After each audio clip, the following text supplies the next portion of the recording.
Hello guys, welcome to Soft Coding. In this tutorial we will learn how to create a new project in Android Studio. I'm using Android Studio on my Linux machine.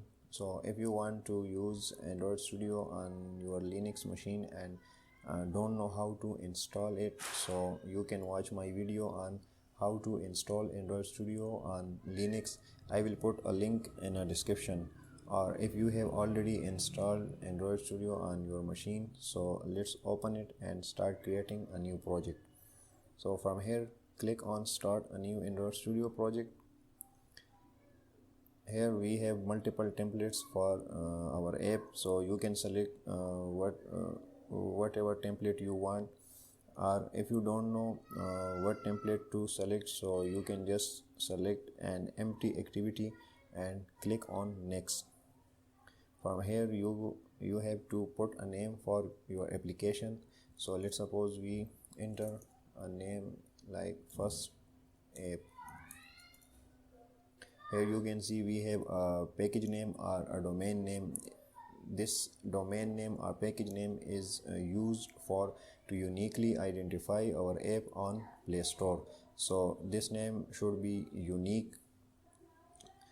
If you have a domain register on your server, you can use that domain name here, or if you don't have a domain, so you can use this sample com.example.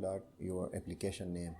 This is the location of your project, and here from language you can select Kotlin or Java. We will select Java, and from minimum SDK you can select here minimum SDK for your application. So here we will select API 19, and you can see your Android Studio says your app will run on approximately 98.1% of devices.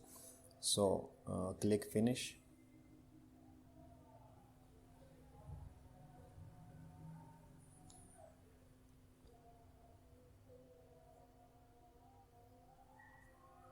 Okay, so our new project is created. You can see here this is our Java file, and in our resource folder we have a layout for this file.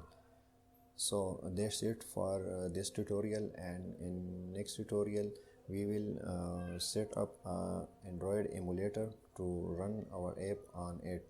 So thank you for watching, and if you like the video, so please do subscribe my channel and support my channel.